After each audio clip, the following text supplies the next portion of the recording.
آئیے میں آپ کو بہت ہی کم لمحہ اور وقت میں قرآن کریم کی بہت بڑی جانکاری دے دیتا ہوں۔ پہلا سوال ہے، قرآن کریم کس پر نازل ہوا؟ آپشن دیا ہوا آپ کے سامنے 4، ان میں داؤد علیہ السلام، موسیٰ علیہ السلام، محمد صلی اللہ علیہ وسلم پر یا نوح علیہ السلام پر، تو آپ کا جواب تیسرا ہوگا، یعنی محمد صلی اللہ علیہ وسلم پر۔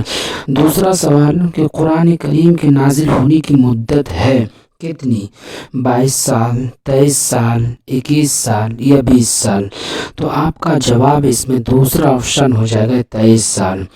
سوال تیسرا ہے کہ قرآن کریم لوح محفوظ سے نازل ہوا 1 مرتبہ، 2 مرتبہ، 3 مرتبہ، 4 مرتبہ، یعنی لوح محفوظ سے آسمانی دنیا پر یکبارگی میں نازل ہوا تو 1 مرتبہ، پہلا آپشن۔ اس کے بعد سوال نمبر 4 کہ قرآن کریم کی سب سے پہلے کون سی آیت نازل ہوئی؟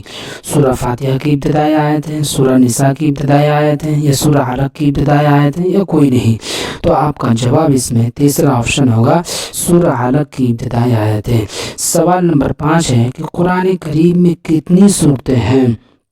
115، 120، 114، 113؟ تو آپ کا جواب اس میں تیسرا آپشن ہو جائے گا، یعنی کہ 114۔ سوال نمبر 6 کہ قرآن کریم کی سب سے پہلے مکمل نازل ہونے والی سورت ہے؟